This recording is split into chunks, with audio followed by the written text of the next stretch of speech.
Cowabunga, dude!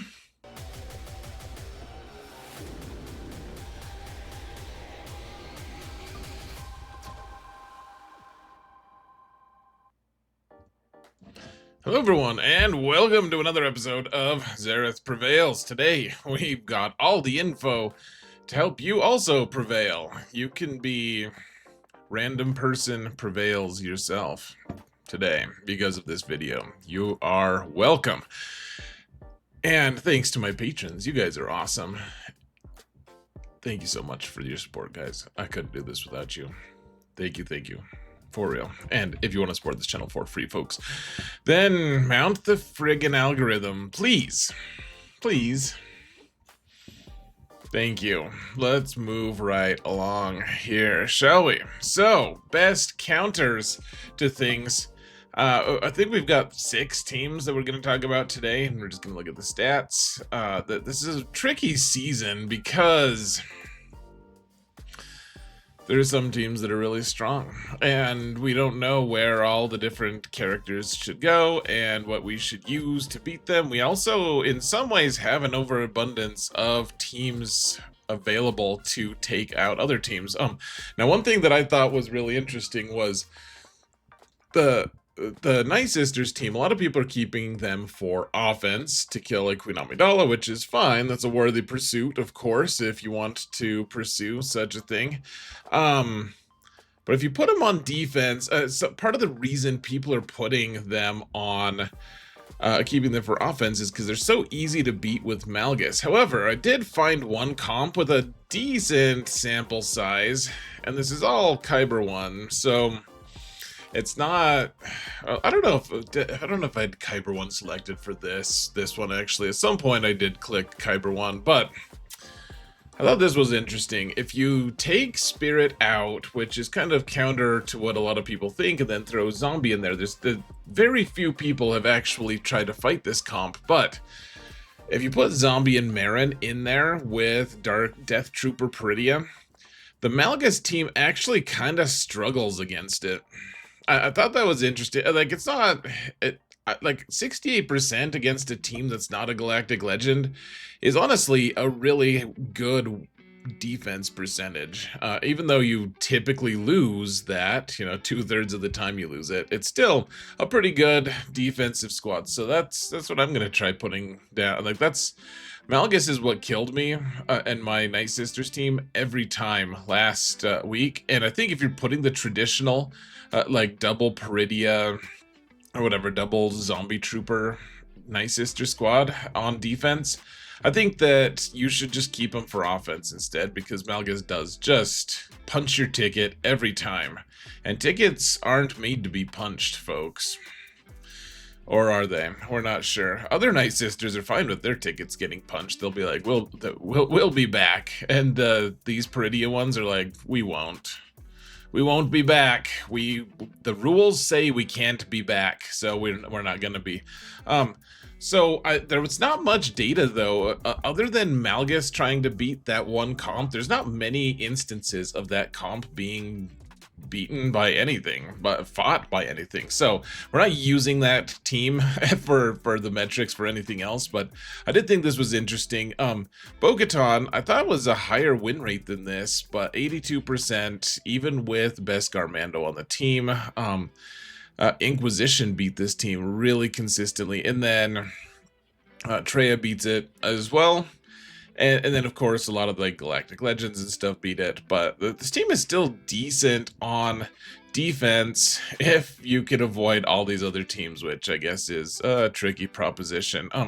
Let's move on to Ahsoka. So initially I was going to do an Ahsoka with Ezra and then an Ahsoka without him, and what I discovered is pretty much all the same counters. There's just too many Ahsoka teams out there without Ezra, and they all have wildly differing results. For the most part though, if you don't have Ezra on the team, expect to be beat pretty casually by, say, the Eternal Emperor and Bane, be beat pretty casually by Leia. Leia kind of casually beats them anyways, and like just by random stuff, Bo-Katan beats some of the comps, not all of them.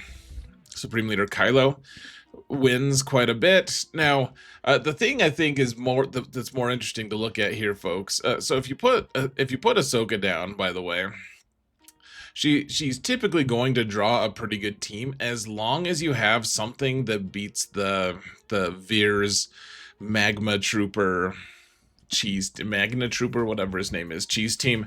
As long as you have something like Baze or Malak or Barriss on your team, or Fulcrum for that matter, with her Kron, then you should be just fine against the cheese stuff. And then you force your opponent to use something like what you're seeing here. Like even the Sana cheese team, even if you're beating it pretty consistently, which you're not, like 60% it's fine if you're desperate or whatever, but it's still not great, then you're going to cost your opponents.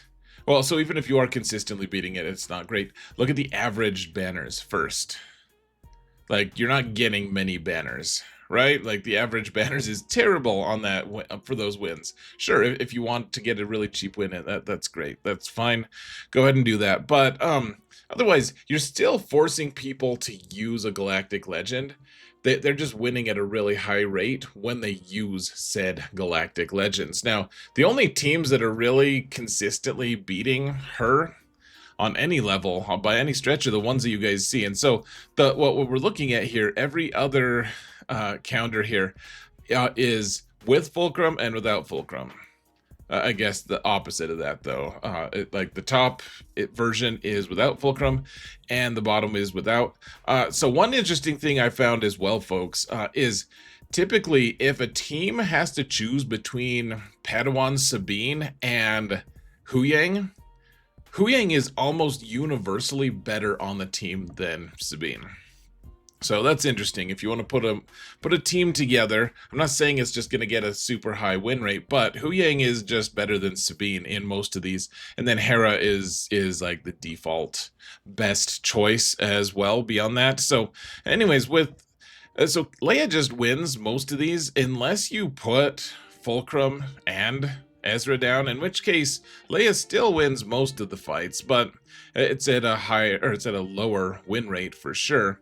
And then, of course, you're not going to have Ezra available to be on that Rey team, right? So, otherwise, Sith Eternal Emperor with Bane is actually really bad here. If someone doesn't save their Leia to kill Ahsoka, they're kind of screwed if they come across this comp. Like, there's just not that many great comps that beat it.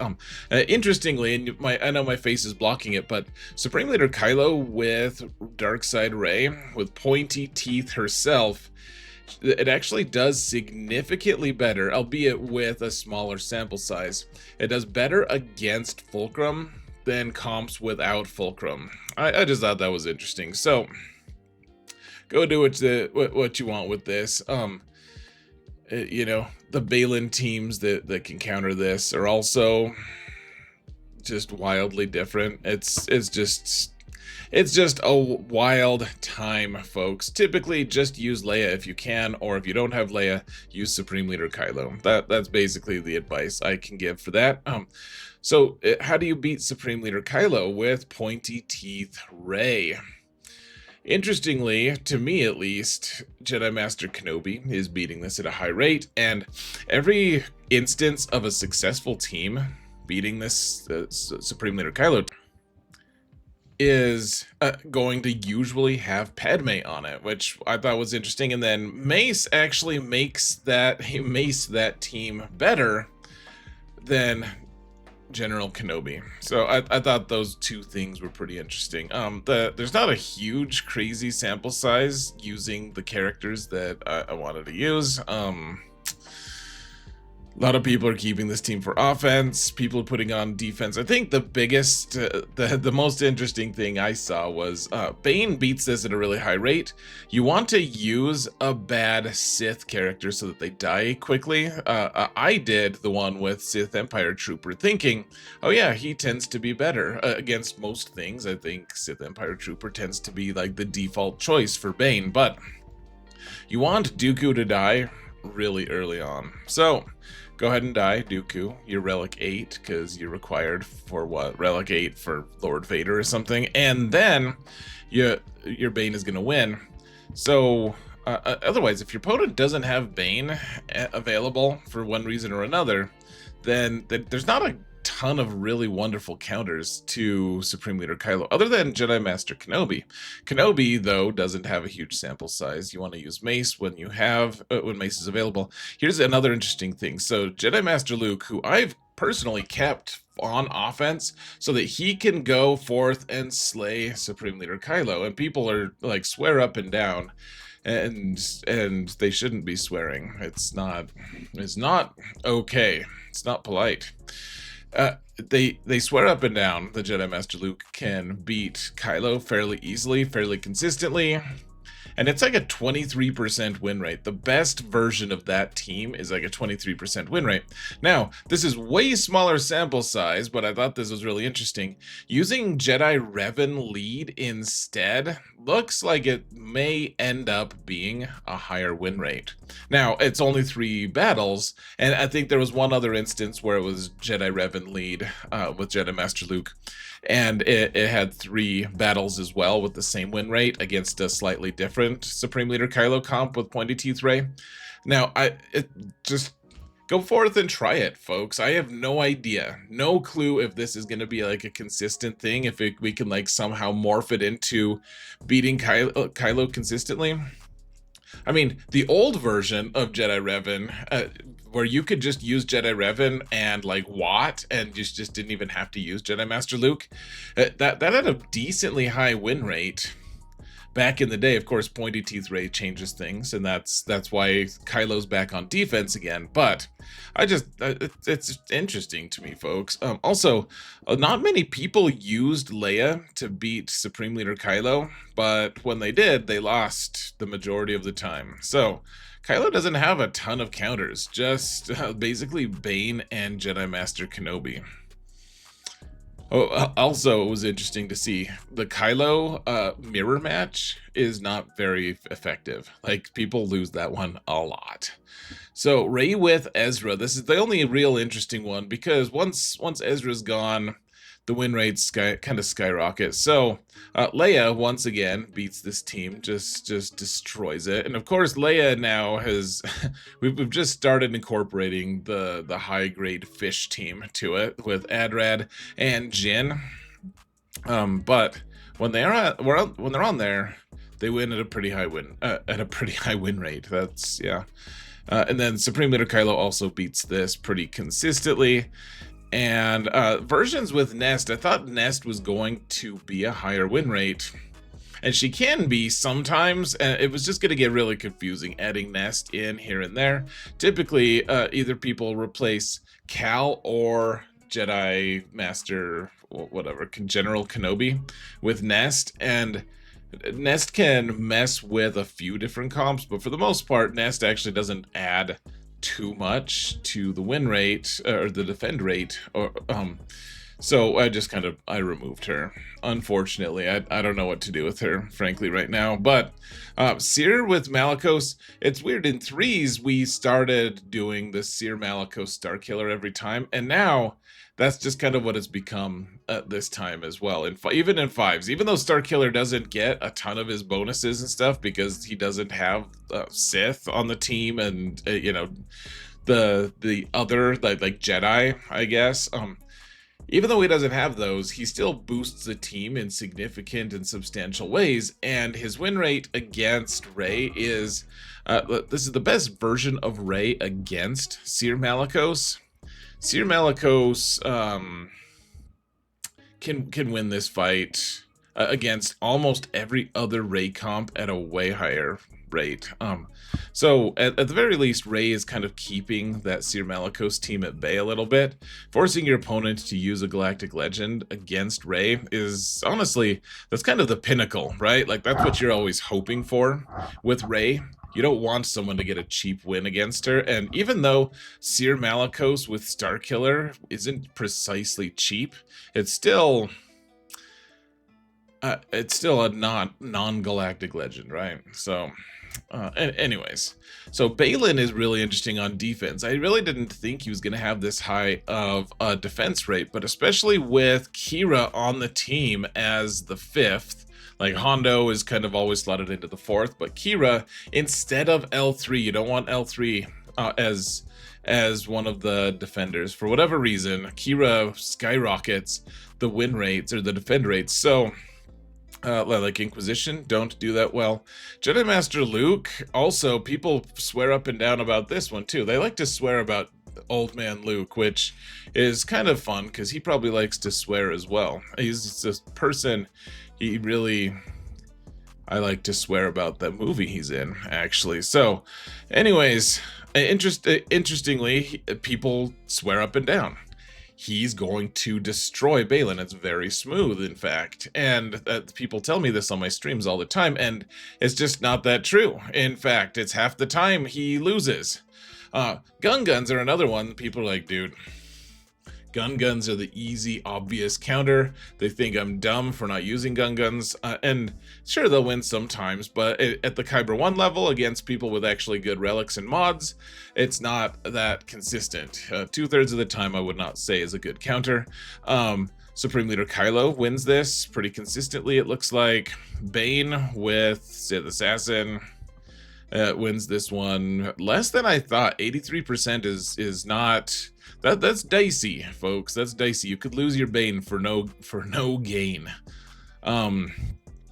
And then Lord Vader actually has a pretty decent counter to this, like the traditional Lord Vader team, not the newfangled ones with Apopo and whatever, the could have been tech dude. The CX2 or something like that. And Jabba wins this. Look at that. Good job. Good job. And then Zalbar, so people, using the Karth team on defense, they're like, oh yeah, this will be great. People don't know what to use against it. So don't use your guns on Baylan. Use them on your opponent's Karth teams with the Zalbar Omicron, because that's a way higher win rate. Tuskens even beat this. I would stay away from this team being on defense, folks. It's a lot of fun on offense. I would also advise not using OG Kylo to solo this team like we used to be able to do way back in the day. So anyways, that's it. That's all I've got for you today. I hope this helps. Let me know what kind of things am I missing here, folks. What are some counters that you wish I had included, or counters that I got wrong, counters that only you know the secret to? I'd be interested to hear, folks. Thank you all so much for watching, and remember that in all things, Zareth prevails.